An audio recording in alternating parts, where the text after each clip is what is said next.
Undefeated. Yo, what's going on, people? Welcome to another episode of the Undefeated podcast. The only podcast with two undefeated fighters, fam. Chatting it up. Let's go. Listen, brother, no time to waste. I can't believe it's happening. I don't know if he's done this on purpose. This is the conversation we kind of had behind the scenes, right? Yeah. Because I can never call it a master stroke of genius. I know what to call it, bro. What is it? Shalom strikes back. Shalom strikes back. Shalom. He said, I'm not going down without a fight. If I'm going down, I'm going down swinging, yeah? Like, the fact is, what's funny about all of this here is that through all of these updates, yeah, from BBC to Ben Whitaker, going to Eddie Hearn, he's not made one public appearance, bro. He ain't. You notice he's the only one without a platform to chat. No, he has a platform to chat. He just chooses not to use the mouthpiece. Well, he could use Simon Jordan. There's so many people he can go to. TalkSport also, they're tight with Frank at the same time. No, but Simon Jordan is Shalom's. That's his guy. That's his guy. That's one thing that I can be sure of is, and they've been quiet over there. They've been quiet at Boxer because who knows? Trying to get there. Even that's why Simon Jordan went at Eddie Hearn's right-hand man, Smith. Frank Smith. Yeah. He went at him a little bit. He said, look, like, you're an underling. Don't talk to me. Like, you could see it was a bit of an over-celebration that he didn't like. I feel like, I ain't going to lie to you. I feel like his relationship with Boxer is a bit more than we're letting on. He knows too much information. Yes. Bro, I feel that. I feel he has a different type of involvement where why is that your reaction? Why are you so salty about them celebrating the win? And it's like fandom. I thought the deal was done. Thank you. It's not fandom. Like, you see how if something happens to AJ, we're gonna react and we're gonna feel away. But after a while, we can also say, well, his hands were down. What was he doing? Like, it can get back to some. He is team Boxer all the way, bro. Team Boxer, team. I don't think like he tries every time he tries to. If it's not for him, he's the only one that actually talks up Ben Shalom kind of nicely.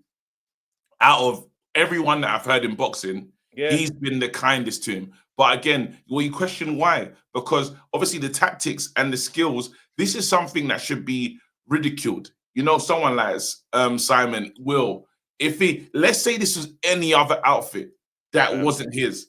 As soon as I've seen how he talks about Man United managers, bro.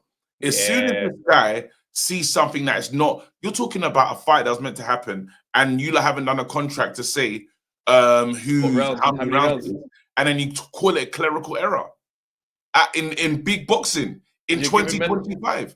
Thank you. When come on, stop this. ChatGPT could have taken care of that. People being called charlatans in front of their dads. Are you with me? Like, we're talking about warriors that have gone in the ring and have been called all sorts of names by Simon. He's gone at it with fighters, direct sin in the room. But all of a sudden, you don't remember the standards that you've kept up. And you let someone just let fighters slip under the table. Fights don't get made. Purse bids going to the bin. It's mad. Horrible business dealings. I mean, some of the worst business dealings that are known to the boxing industry. When I think of the moves, the only one that was moving mad like this was only in America, but he's done it on purpose. Don King. So his business was bad mind on purpose. Like that was part of the plan to take as much money from the fighters. But what we're seeing is a man that is like, and God forbid, I pray TKV is not looking for a way out. If he is trying to leave, so they've switched the date. They've cancelled the date again, and the story is that TKV got injured, right? Apparently, it's a rib injury or something like that. Rib, and they, we met that guy, Adam Eveting, and basically, they've rescheduled the date to the exact same day as Ben Whitaker's his fight, 29th of November. Now, I just look at that and I think to myself, first of all, you was on Frank's team, and I felt like that was on purpose because Frank was pissed. Yeah, he was. Yeah, Frank was mad. And Shalom just sat there quietly in the room, just there enjoying the moment. Then he's moved it to the day of Ben Whitaker's debut. I'm looking at it, I'm thinking to myself, your fight back techniques, they're weird.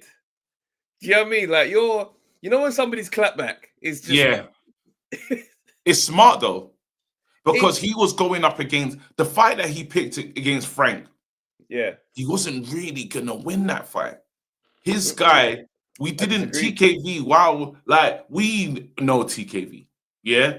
So there was the energy of, well, you just want to see my man do well. Really, that was where it was. So there was a level of interest, but versus the heavyweight clash that it was Fabio Woodley or TKV and them, man.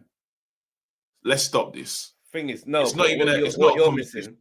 What you're missing is the win marks for both of them are different. So obviously Parker and Woodley's are pay-per-view. Yeah, you're gonna grade that by the buys, or you understand, by the excitement going into it and all that stuff. BBC's numbers would trump those buys. Yes, just because. Yes. So there's no way. This is an easier fight to trump because it's Ben. It's Ben Whitaker versus Benjamin Gavis. Well, let's be real. He's cooked him. Ben Whitaker, I don't think he's even headlining that. Let me check the card itself. I don't know if they've announced the whole thing. This is important, but I know it's in Birmingham, so he might be headlining still. Interesting. 2025 schedule. I'm here. Wait, Ben Whitaker. No, I think he's a headliner. Yeah. Yeah. Headliner. They're cooked. It's a smart move. It's a smart move. It's a very smart move. This again, Ben Whitaker, this is the good move. I'm seeing Aaron Bowen. I'm seeing Ibrahim. I'm seeing Molly McCann. I'm seeing Cam. I'm seeing names, lightweight, middleweight. I'm seeing names that I don't truly heavily recognize. Do you know what's mad is when you were saying those names, I was thinking, by the confidence of how you're saying it, I'm thinking, right, he knows these men. Nope. Don't know these men. Do you know what I'm saying? Like, this is like your boxing super, this is like your beyond super purist. This is like taking it deep. We're past that. Yeah. Like, I care about I don't care about the prospects I need to keep an eye on. Like, I'd watch that and I might find someone. It's like when you go to a concert of an artist that you like, and you see someone there and you think, oh, right, supporting act, you're not bad. I might go and check your stuff out. Yeah. But yes, if it's the who's who of journeyman, then it's crazy to know everybody just off the top of your head. But then this is why it's a smart move, because this is the counter shot that I now believe, because the zone people, what are you gonna watch now? You might watch the Whitaker fight, but chances are the accessibility of iPlayer and what Ben Whitaker's gonna what Ben Shalom's gonna do. Yeah, you're going there, and this is why he's done the move. This is why he's been cheeky. I just think it's an interesting one because the dynamics are like Ben Shalom is not doing a good job of explaining this thing to the audience. Do you know what I'm saying? And that's where he's losing the room. Like, for example, if you're gonna say, this is the deal that we have, and we're there, we're on this platform, but look at the eyes. You know what I'm saying? Like, it was taking a piss, but that's your angle at the moment to say the whole nation have access to this platform. Terrestrial TV, there's nothing like it. If you're doing that alongside all of this conversation, you're actually in the fight in a better way. But the problem is you're not going to be able to pay the man them. It's not going to appeal to fighters who are looking at it thinking, bro, I'm not touching the M on one of these cards. No matter how hard I fight. Yeah, no matter how, I mean, the goal is, let's be clear, graduation would mean going to one of the other promoters at this point. Then this is what gets crazy. That's the hard thing about it. But then I think another angle. Do you know what the problem is? The angles were taken away from him with the move that happened, because I know the negotiation is a little bit different. Because what do you have that I really, really want? What's over there? Yeah. Last time I think there was a time when he did have, like, when a Coley was there, when Buatsi was there, when there was a couple names there, and you're like, you know what? this could work. Like he has the a team. few man. When we talked about him doing a 5v5, he really had a 5. Right now, somehow the roster's been decimated, or they've just left on their own accord. You can't go into business in this manner. You cannot, you know, like, and that's what's hurting him. So he's gone over to BBC now, and it's Sky. Losing Sky, the arm of Sky is a madness. I don't think you can lose such a powerhouse in terms of we've watched boxing on Sky for years. At least the last 7-8 years has been a Sky run, if not longer. Now saying that doesn't exist in a space, and we're gonna bring our audience to a new space. You know how hard it is for audience to move. And they like you, they're just not going. Yeah, it's true. And it's like it's even kind of interesting because obviously they've not just like moved away from it, they've dissolved, because obviously Adam Smith being a part of commentary now, you just say, "Right, Adam was really, that was your guy." Still, like, you know, when certain teams have certain players that are the identity players. Yeah. Henry, Vieira, David Beckham, Roy Keane. I don't need to spell out where their men belong to. If you see Roy Keane wearing Chelsea colours, he'd be like, I can't even process this, brother.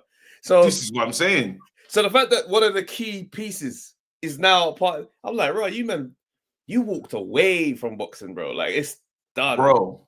We've always joked and said about it, but I never knew it was gonna come. Adam Smith done the he's part of the funeral. So he read the eulogy or something for Ricky Hatton. And my God, this is one of the crispest voices it's built for broadcast. Boxing. He's built for broadcast, bro. This man, when he was talking, I was like, raw, look how he's done that. Like, it's just that's a really good piece. But Sky was already making their move out of the business. As soon as Eddie Hearn went to war to compete with them and said, look, we're doing our own thing now. Yeah, I'm on the zone. I don't know if Sky really had a true plan. But then he looked at this young upstart in Ben Shalom and thought, he's young, he'll connect with the audience. We didn't really need Eddie like that. We just needed a face that can chat a bit. Problem is, the face that they went with is it doesn't know how to operate with the sharks, really. He tried to be nice, tried to be kind, and he got mistreated by many. You know what I think would have been a good thing for them to do is to empower Savage Dan. And I feel like they didn't. He was the most underutilized player on the team. And I felt like he was built for more than they allowed him to be. Do you know what I'm saying? Because I'm like, somebody, they needed a mouthpiece, a correct mouthpiece, and they just did not have one, bro.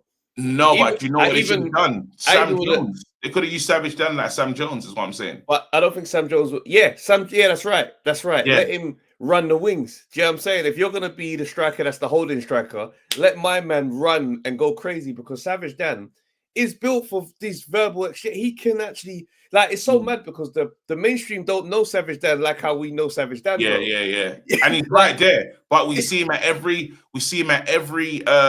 realities and like situation. He's always he's always there, front row, front and center. So he's almost like, it's like if you said who's Ben Shalom's right-hand guy, you wouldn't be able to, you should be able to say Savage Dan quickly, because he's always there. But yeah, underutilized people around him as well, because I forgot about Savage in that moment. Yeah. But then now when he said it, I'm like, oh, he could have definitely spoke more, because he debates. That's what I'm saying. You need someone that's gonna fly the flag of the brand, even if he's not the main and center. And that's what Sam Jones does. And now Sam Jones is walking around with Dubois after cussing him, after saying all sorts that he was. Are you with me? That's what happened. That's what we're dealing with. So again, you're totally correct. I think it's just the strategy from them lot has been poor. But then, you know, when you're boxed in, it forces you to do a madness. And I think this is going to be, I'm going to say they're 3-0 down on the scorecard. Like, but then now, I would just say this could be a Ben Shalom round. This now you could call this one with this.